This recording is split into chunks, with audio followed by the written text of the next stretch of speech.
زد امتی، یا اللہ تھوڑا ہے، میری امت کو تو زیادہ دے، ان کو تو کام بڑا ملا ہے۔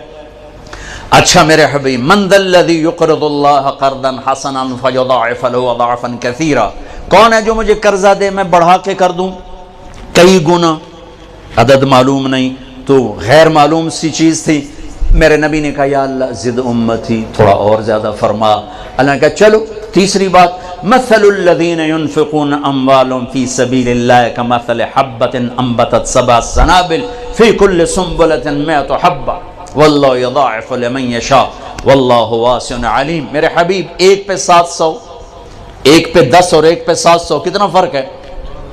پر قربان جاؤ اپنے نبی پر، انہوں نے فرمایا رب زد امتی، یا اللہ 700 بھی ٹھیک ہے تو کچھ اور زیادہ ہو جائے تو بڑی چنگی گل ہے۔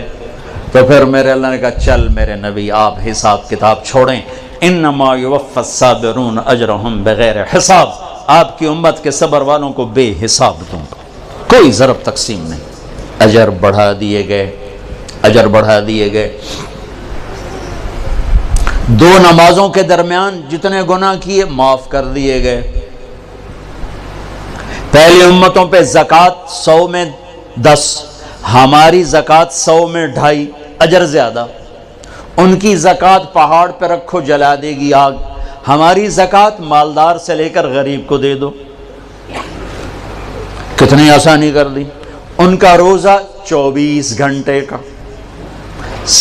افطاری سے افطاری، افطاری سے افطاری۔ ہم پر بھی ایسے ہی روزہ فرض ہوا، افطاری سے افطاری۔ ایک صحابی ہیں قیس بن سریمہ رضی اللہ تعالیٰ عنہ، انہوں نے روزہ رکھا۔ اچھا وقت کیسے ختم ہوتا تھا؟ مغرب کے بعد کھایا، آنکھ لگ گئی 1 منٹ بھی تو اگلا روزہ شروع ہو گیا۔ سورج ڈوبنے کے بعد اگر آنکھ لگ جاتی تھی تو ٹائم ختم۔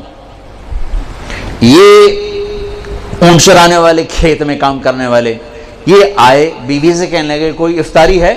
کہنے لگے کوئی نہیں، لیکن تو تھک ہار کے آیا، میں تیرے لیے کوئی انتظام کرتی ہوں۔ وہ چلی گئی ان کے لیے کوئی افطاری ڈھونڈنے، ان کی آنکھ لگ گئی، وہ ان کو دیر ہو گئی، سورج ڈوب گیا۔ وہ آئیں، سورج ڈوب چکا تھا تو ان کا ہے ہلک تھا یا قیس، ہلے ارے قیس مارا گیا تو ان کی آنکھ کھل، کیا ہوا؟ کہا اگلا روزہ شروع ہو گیا۔ کہا اوئی اب کیا بنے گا؟ ظہر کی نماز میں تو ان کا برا حال، گر رہے۔ یا رسول اللہ، آپ نے پوچھا قیس کیا ہوا؟ کہ یا رسول اللہ مزدور آدمی ہوں، مزدوری کر کے آیا، آنکھ لگ گئی، بیوی کو کھانا لانے میں دیر ہو گئی، اگلا روزہ شروع ہو گیا، ہمت نہیں یا رسول اللہ۔ اوہو، یہ امت تو نبیوں والے کام والی امت ہے، اس کے ذمہ صرف اپنے، تم خود سوچو اگر ہمارے ذمہ صرف عبادت ہی ہوتی تو عرب سے باہر اسلام پھیلا کیسے؟ نماز سے پھیلا ہے، حج عمرے سے پھیلا ہے، روزے اور زکوٰۃ سے پھیلا ہے۔ ارے تبلیغ ہوئی تو اسلام پھیلا۔ اوہو، چلو میرے بندو، میرے رب کا کلو واشربو حتی یتبین لکم الخیط الابیض من الخیط الاسود من الفجر۔ چلو میرے بندو، ساری رات تمہارے لیے کھانا جائز، پینا جائز۔ اچھا جب روزہ شروع ہوتا تھا تو بیوی حرام، دن میں بھی حرام، رات میں بھی حرام۔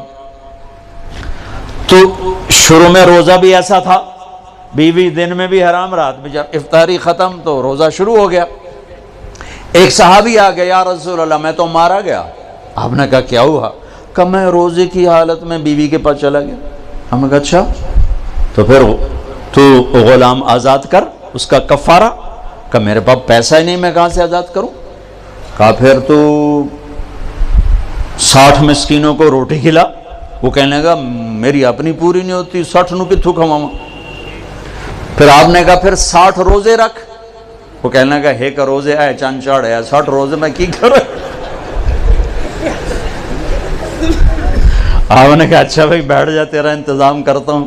اللہ نے اس امت کو بڑے لاڈ دیے ہیں، بڑے لاڈ دیے ہیں۔ اتنے میں ایک انصاری صحابی ہے، یا رسول اللہ یہ صدقہ ہے کھجور، آپ تقسیم فرماتے ہیں۔ ہم نے کہا بھائی وہ کدھر ہے؟ کہا جی بیٹھا ہوں۔ کہا یہ لے جا، اور مدینے کے 60 غریب گھروں میں تقسیم کر دے۔ کہنے لگا یا رسول اللہ، اللہ کی قسم مدینے میں مجھ سے بڑا غریب کوئی نہیں، آپ میرا کفارہ مجھے دو، میں آپ پہ کھاواں۔ تو آپ اتنا ہنسے کہ آپ کی داڑھیں نظر آنے لگی۔ آپ کہا چل موج کرتا ہی نہیں دے، لیکن یہ قانون صرف تیرے لیے بدلا ہے اور کسی کے لیے نہیں بدلا۔ اس امت کو تو یوں اللہ نے لاڈ لڈائے، رات کو کھانا بھی حلال، بیوی بھی حلال، اور اجر بڑھا دیا۔ روزے تو سب پہ آئے، لیکن ان کا روزہ بڑا سخت، بول بھی نہیں سکتے۔ انی نذرت للرحمن صوما فلن اکلم اليوم انسیا فأتت به قومها تحمله قالوا يا مريم لقد جئت شيئا فريا يا أخت هارون ما كان أبوك امرأ سوء وما كان أمك بغيا فأشارت إليه۔ جبریل کہہ رہے ہیں حضرت مریم سے یہ بچہ لے جا، عیسیٰ علیہ السلام۔ تو لوگ کہیں گے یہ کیا ہے؟ تم کہنا میرا روزہ ہے، اور روزے میں تو ہم بول نہیں سکتے۔ بنو اسرائیل کا روزہ بولنا بھی نہیں، کھانا بھی نہیں، پینا بھی نہیں ہے۔ وہ سچ بھی بولتے تھے تو ان کا روزہ ٹوٹ جاتا تھا، تم جھوٹ بھی بولو تو نہیں ٹوٹتا، خراب ہو جاتا ہے، ٹوٹتا نہیں۔ پھر ہمیں عجب نام دیا رمضان۔ رمضان کو رمضان کیوں کہتے ہیں؟ اللہ نے رمضان کے مہینے، روزے کے مہینے کا نام اللہ نے خود رکھا، باقی 11 مہینوں کے نام عربوں نے رکھے، اور رمضان کا نام اللہ نے رکھا۔ کیوں؟ کہ رمضان کا نام تو قرآن میں آ رہا ہے، محرم، صفر، ربیع الاول، ربیع الثانی، جمادی الاولی، جمادی الثانی، رجب، شعبان، شوال، ذوالقعدہ، ذوالحج، یہ نام تو قرآن میں نہیں ہے، لیکن شہر رمضان الذی انزل فیہ القرآن، رمضان قرآن میں ہے، اور قرآن کائنات کے پیدائش سے بھی پہلے لکھا گیا، لوح محفوظ پر لکھا گیا۔ ابھی عربوں کو چھوڑ، ابھی آدم کا وجود نہیں تھا، اور قرآن میں شہر رمضان آ گیا تھا۔ اسی نام کو اللہ نے روزے کے مہینے کے لیے چن کے رکھوایا، ایک مناسبت تھی اس وجہ سے۔ رمضان کہتے ہیں جل جانا، رمضان جل جانا، رمضا یرمضو، جلنا، جلنا۔ تو رمضان کو رمضان کیوں کہا؟ اس میں جلنے کا معنی کیا ہے؟ اس میں جلنے کا معنی یہ ہے کہ 330 دن میں جو گناہ کیے تھے، پہلا روزہ رکھتے ہی گناہوں کو اللہ جلانے کا حکم دے دیتا ہے۔ دوسرا روزہ اور جل گیا، تیسرا روزہ اور جل گیا، چوتھا روزہ اور جل گیا، پانچواں روزہ اور جل گئے، 30ویں روزے 330 دن کے سارے گناہ جلا کے اللہ راکھ بنا کے اڑا دیتا ہے۔ جیسے سونا آگ سے نکل کے پاک کندن ہوتا ہے، ایسے ہی اللہ کا بندہ بندی رمضان کے بعد پاک کندن ہو کے باہر نکل آتا ہے۔ اس لیے اس کو کہتے ہیں رمضان، کہ اللہ اس میں گناہ جلاتا ہے، گناہوں کو جلاتا ہے۔ کسی امت کو لیلۃ القدر نہیں دی، ہمیں لیلۃ القدر دی۔ 21، 23، 25، 27، 29 کوئی ایک رات ہوگی، 27 فکس نہیں، کوئی ایک ہوگی، اور وہ ایک رات 1000 مہینے کی بندگی سے زیادہ بہتر۔ ایک آدمی 1000 مہینہ مصلی پہ کھڑا رہے اور ایک آدمی ایک رات جا کے گزار لے تو یہ اس سے بہتر ہے، برابر نہیں، بہتر، اس سے بہتر۔ اللہ نے چھپا دی تاکہ کوئی ناقدری کرے تو عذاب نہ آئے، چھپانے کا مقصد عذاب سے بچانا تھا۔ لیلۃ القدر ہو اور ادھر ناچ گانا ہو رہا ہو تو عذاب نہ اترتا تو اور کیا ہوتا؟ تو اللہ نے چھپا دیا تاکہ گناہ کر رہا ہے تو غفلت میں کر رہا ہے، اللہ کا قانون حرکت میں نہ آئے، اور طلب کرنے والوں کا اجر بڑھا دیا کہ 21 کو بھی جاگا، 23 کو بھی جاگا، 25 کو بھی جاگا، 27 کو بھی جاگا، 29 کو بھی جاگا۔ اور اب تو ویسے ہی رمضان کی راتیں بہت چھوٹی ہوں گی، چند گھنٹوں میں رات ختم ہو جائے گی، تو بڑے مزے ہیں۔ ایک رات اگر مل گئی تو 80 سال سے زیادہ کی بندگی کا اجر آپ کے کھاتے میں لکھا گیا۔ پہلی امتوں کو یہ رات نہیں ملی، ہمیں یہ رات ملی۔ اس رات سب کی بخشش اللہ فرما دیتا ہے، 4 آدمی نہیں بخشے جاتے۔ ابھی سے تیاری کرو، ابھی سے تیاری کرو۔ 4 آدمی، شعبان شروع ہو چکا ہے، چاند نظر آ چکا ہے، آج 5ویں رات ہے۔ 4 آدمی شب قدر میں بھی نہیں بخشے جاتے۔ 4 آدمی شب قدر میں بھی نہیں بخشے جاتے۔ مدمن الخمر، شراب پینے والا، شراب کا عادی، عاق لوالدیہ، ماں باپ کا نافرمان، ماں باپ کا نافرمان، قاطع رحم، رشتہ داروں سے تعلق توڑنے والا، رشتہ داروں سے برا سلوک کرنے والا، المشاحن، المشاحن، دل میں کینہ پالنے والا، کینہ، ایک ہوتا ہے بغض، یہ چھوٹا درجہ ہے، ایک ہے کینہ، اس سے بڑا درجہ ہے۔ بغض کیا ہے؟ مجھے مولوی شوکت سے نفرت، یہ بغض ہے۔ کینہ کیا ہے؟ کہ میں نفرت بھی کرتا ہوں اور اس سے نقصان پہنچانا چاہتا ہوں، کسی طرح سے اس کو نقصان پہنچانا چاہتا ہوں، جانی ہو، مالی ہو، عزت کا ہو، اس کو نقصان پہنچانا چاہتا ہوں، اس کو کہتے ہیں شاحن، اور اردو میں کہتے ہیں کینہ۔ تو 4 آدمی شب قدر میں بھی نہیں بخشے جاتے، شراب پینے والا، ماں باپ کا نافرمان، رشتہ داروں سے توڑنے والا، اور کینہ پالنے والا۔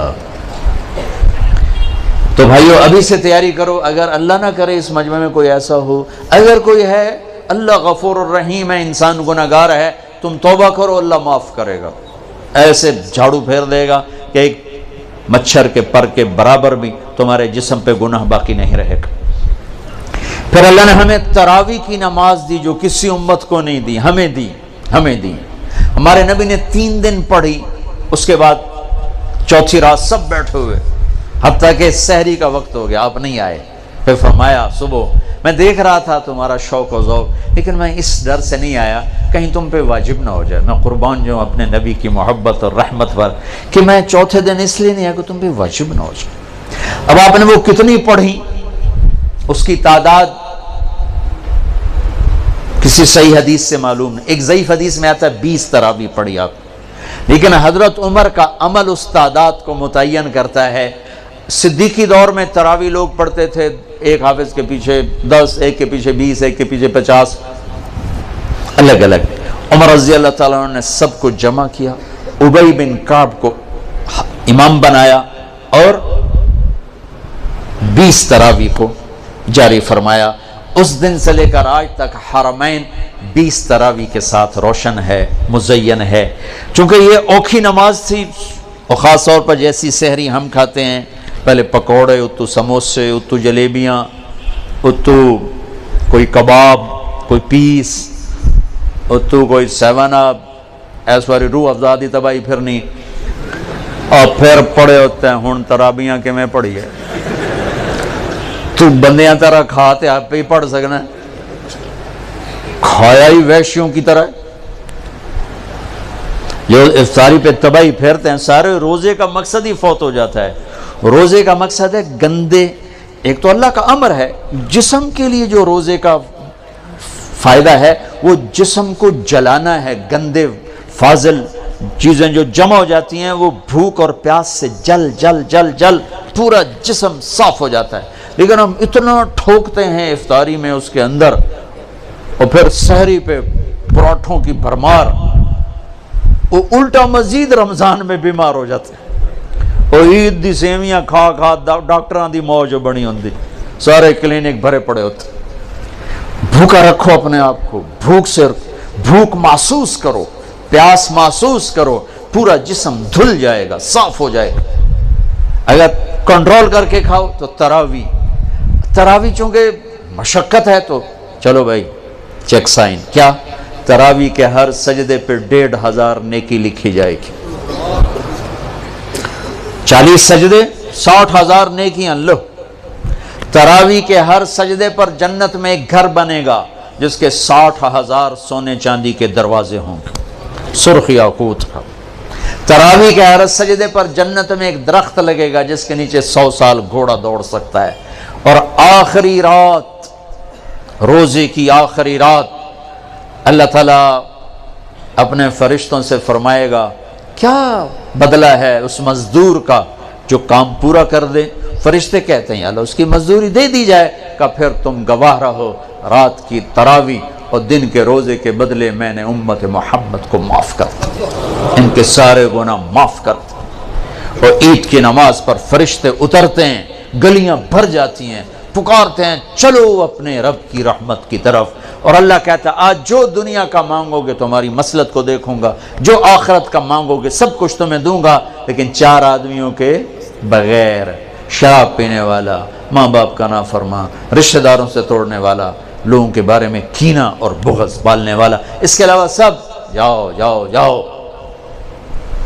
پھر ہم نے اعتکاف رکھا کہ اللہ سے دوست، نماز لا الہ الا اللہ محمد رسول اللہ، یہ کلمہ معرفت ہے، پہچان پیدا ہوتی ہے، نماز سے محبت پیدا ہوتی ہے، محبت، اور روزے سے عشق پیدا ہوتا ہے، چونکہ بھوکا پیاسا رہنا آدمی کو عاشق بنا دیتا ہے۔ عاشق ہوویں عشق کماویں، دل رکھیں وانگ پہاڑاں ہو، سہ سہ بدیاں ہزار علامیں، کر جانے باغ بہاراں ہو، منصور جے چک سولی دیتے جڑے واقف کل اسراراں ہو، سجدیاں سر چائیں نباہو، توڑے کافر کہن ہزاراں ہو، عاشق سوئی حقیقی جڑا، قتل معشوق دے مننے، سر نہ جوڑے تے مکھ نہ موڑے، بہمیں 100 تلواراں کھنے، سچا عشق حسین علی دباہو، سر دتے تے راز نہ بننے۔ بھوک پیاس عاشق بنا دیتی ہے۔ تو لا الہ الا اللہ محمد رسول اللہ پہچان، نماز محبت، روزہ عشق، اور حج دیوانگی۔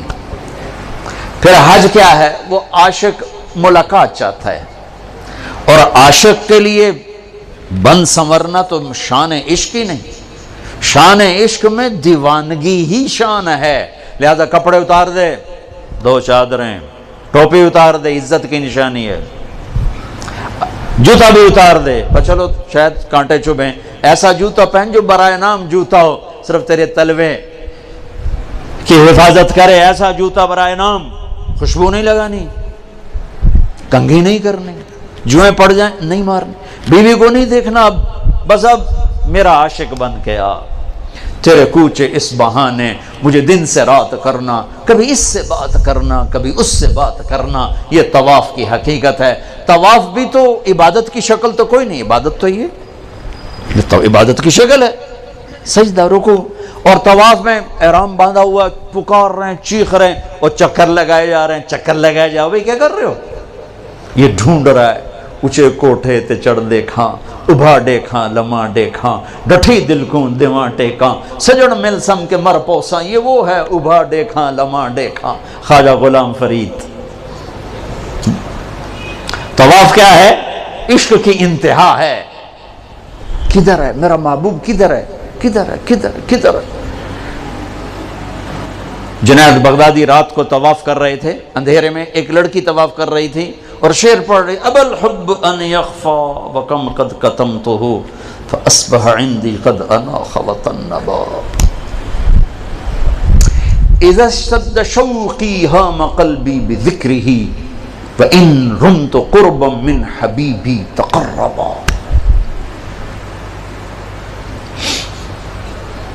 میں نے محبت کو بہت جھٹکا، بڑا دامن بچایا، بڑی جان چھڑائی، پر محبت نے ڈیرے ڈال دیے، خیمے گاڑ دیے، تنابیں کس دیں، مجھے بے بس کر دیا، میں اس کے عشق میں مر گئی، میں اس کے عشق میں جیتی ہوں مرتی ہوں، نظر آتا ہے تو جی اٹھتی ہوں، نہیں نظر آتا تو مر جاتی ہوں۔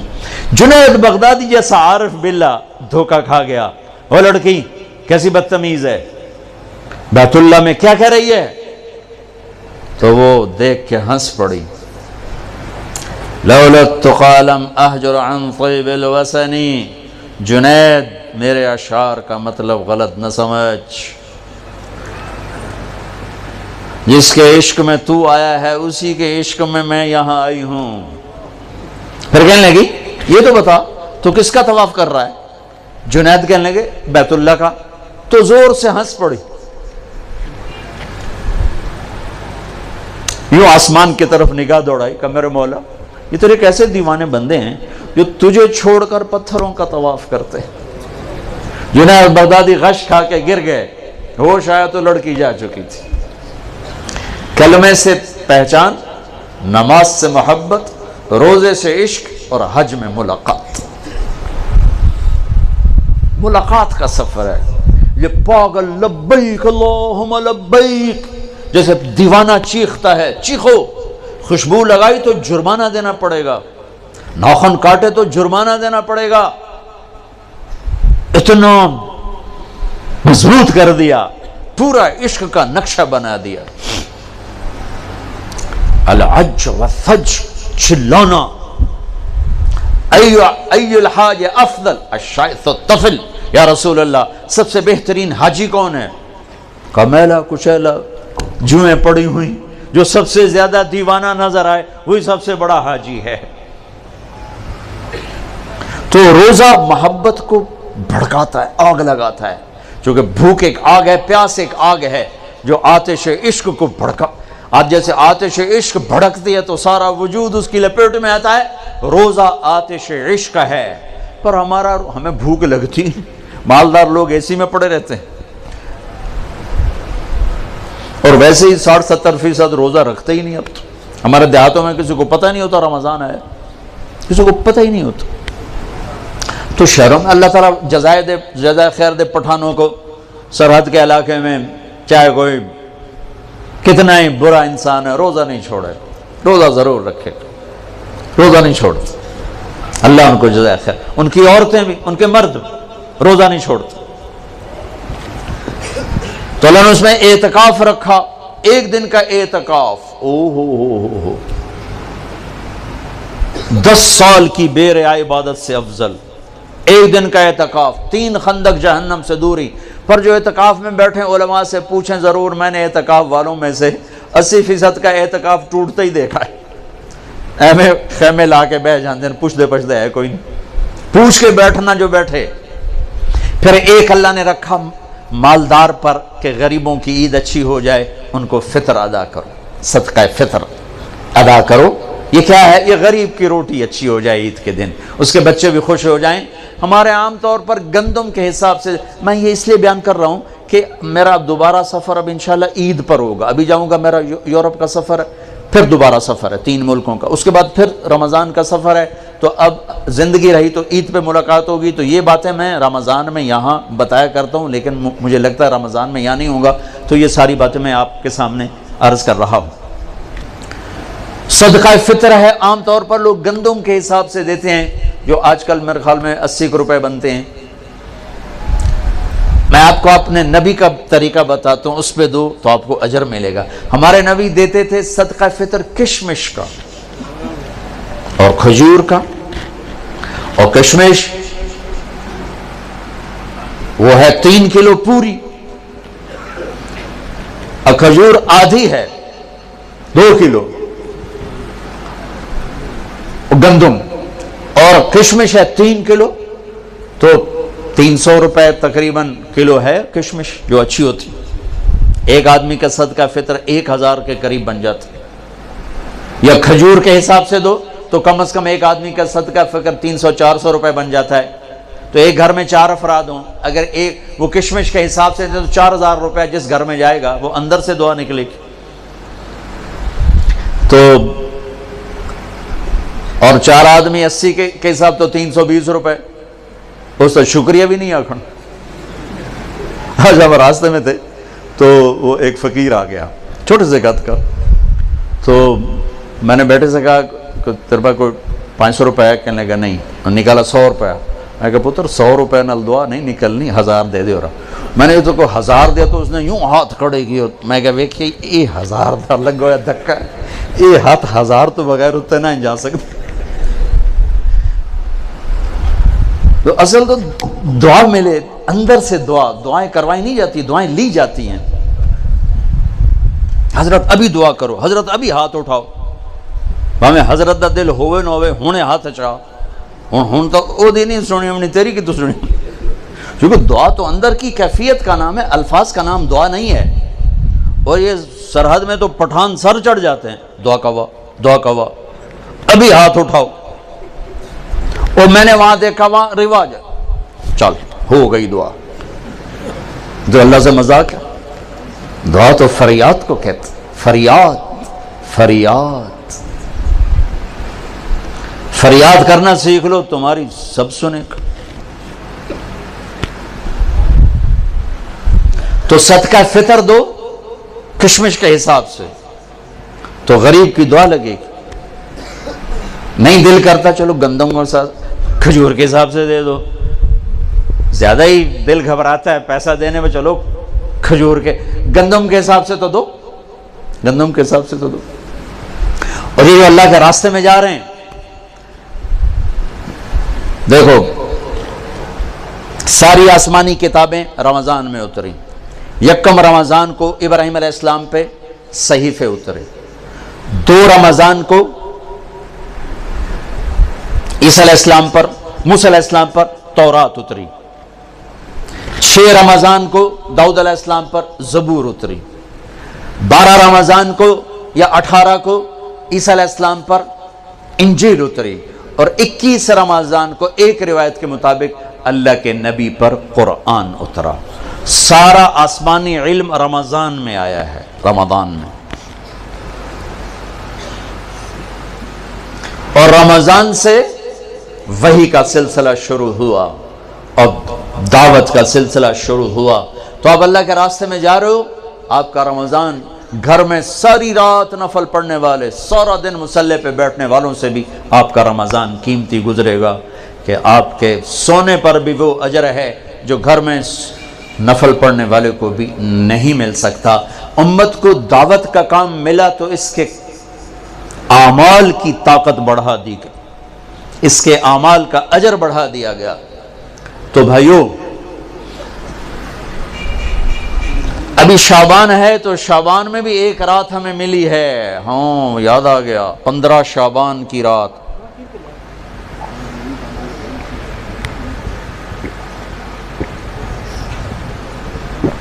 ہمارے نبی شعبان میں روزے بہت رکھتے تھے۔ ہم عائشہ نے پوچھا آپ اتنے روزے کیوں رکھتے ہیں؟ کہ اس میں ایک رات ہے جس میں عمل اللہ کی بارگاہ میں پیش کیا جاتا ہے، میں چاہتا ہوں جب میرا عمل پیش ہو میں روزے سے ہوں۔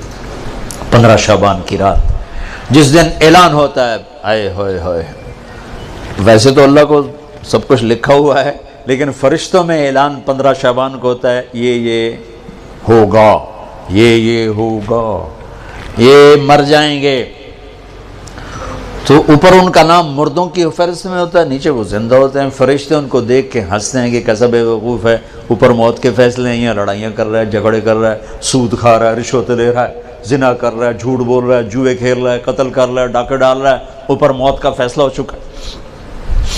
تو ایک 15 شعبان کی رات اس کا آپ روزہ رکھتے تھے، اس کے لیے کوئی مخصوص عبادت کو نہیں۔ ہمارے پنجاب، ہمارے پاکستان میں بہت عجیب و غریب، لیکن بہرحال جو بھی عبادت کرو، جتنی کرو ٹھیک ہے، لیکن کوئی مخصوص عبادت اللہ کے نبی کی طرف سے منقول کوئی نہیں۔ رات ضرور ہے، اور اس رات بھی میرے نبی نے فرمایا اللہ 15 شعبان کی رات اپنے بندوں پہ نظر دوڑاتا ہے، 2 کے سوا سب کے لیے معافی کا اعلان کرتا ہے، ایک مشرک اور ایک کینہ پالنے والا، جو میں پہلے بیان کر چکا ہوں، ایک مشرک اور ایک کینہ پالنے والا، یعنی کسی کو نقصان پہنچانے کے منصوبے بنانے والا، کہ ان 2 کے علاوہ اللہ تعالیٰ باقی سب کو معاف کرتا ہے۔ اور اللہ کہنا اللہم بارک لنا فی رجب و شعبان، یا اللہ ہمارے رجب اور شعبان میں برکت عطا فرما، وبلغنا الی رمضان، اور رمضان ہمیں نصیب فرما۔ یہ اللہ کا نبی دعائیں مانگنا شروع فرمایا دیا کرتے تھے۔ تو میرے بھائیوں، یہ ہمارے بچے جا رہے ہیں اللہ کے راستے میں، 2 دن کے بعد آپ بھی ان کے ساتھ نکلنے کا نظام بنا لو۔ تو جو بھائی ان کے ساتھ جانے کے لیے تیار ہیں وہ ذرا کھڑے ہو کے دیدار تو کرو۔ کون تیار ہے ان کے ساتھ جانے کے لیے بھائی؟ جس علاقے سے بھی آئے، جہاں سے بھی آئے ہو ذرا کھڑے ہو کے دیدار کرا دو۔ نام نہیں لکھیں گے، ٹائم زیادہ ہو گیا ہے، دیدار کرا دو بھائی۔ ہمارے ابھی طلبہ نے جانا بھی ہے انشاءاللہ، محنت، نام نہ لکھو، بس اللہ نے ان کے نام لکھ لیے ہیں، ہم نے خالی دیدار کرنا تھا، اتنی تشکیل کافی ہے۔ ماشاءاللہ ماشاءاللہ، تشریف رکھیں بھائی۔ شعبان کا بابرکت مہینہ چل رہا ہے، 15 شعبان کی رات میں 10 دن باقی ہیں، اس کا روزہ مسنون ہے، اور 1 سال کے گناہ کے معاف ہونے کی اس میں خوشخبری بھی ہے. جو 15 شعبان کا روزہ رکھے تو اللہ اس کے 1 سال کے گناہ معاف فرما دیتے ہیں. اس سال عمل اللہ کی بارگاہ میں پیش ہوتے ہیں. تو بھائیو اب ماشاءاللہ اکثر نوجوانوں کا مجمع نظر آ رہے ہو. ایک میں یہ گزارش کروں گا کہ اس مجلس کے اٹھنے سے پہلے اللہ سے بھی صلح کر لو جس کو توبہ کہتے ہیں، اور آپس میں بھی صلح کر لو. آپس میں بھی اگر کسی سے لڑے ہوئے ہو، کسی کا کینہ بغض ہے، معاف کر کے گلے لگ جاؤ، معاف کرو. خاص طور پر خاوند بیوی لڑ پڑیں، ہو ہی جاتی ہے لڑائی، اگر وہ صلح کر لیں تو اللہ خوش ہو کر ان کے پچھلے سارے گناہ معاف کر دیتے. خاوند بیوی کی صلح اللہ کو اتنی پسند. بھائی لڑے ہوئے، دوست لڑے ہوئے، رشتہ دار ہو، صلح کرو، معاف کرو. اور اللہ پاک سے کوئی اللہ اور بندے کے درمیان کوئی گڑبڑ ہے وہ بھی اللہ سے معافی مانگو. تو انشاءاللہ میرا اللہ بڑا غفور و رحیم ہے. ادھر ہم توبہ کریں گے، ادھر وہ معاف کرے گا. اللہ کو توبہ ہے بڑی پسند، اور اللہ کا شکر ہے نہ عمر کی قید ہے نہ عدد کی قید.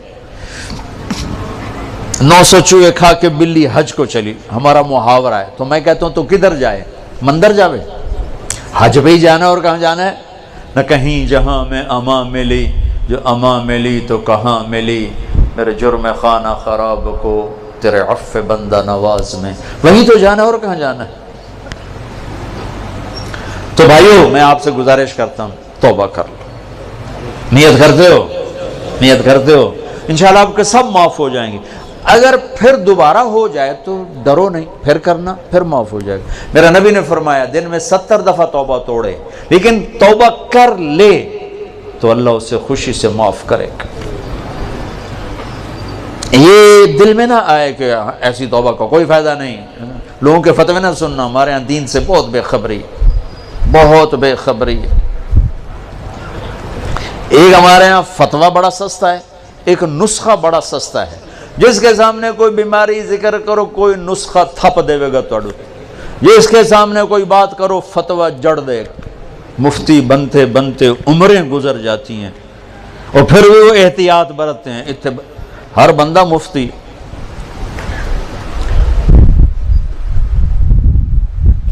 تو بھائی ڈرنا نہیں. اگر گناہ ہو جائے پھر توبہ کرنا، پھر معاف ہو جائے گا. پھر ہو جائے پھر توبہ کرنا، پھر معاف ہو جائے گا. مرتے دم تک توبہ کرتے رہنا.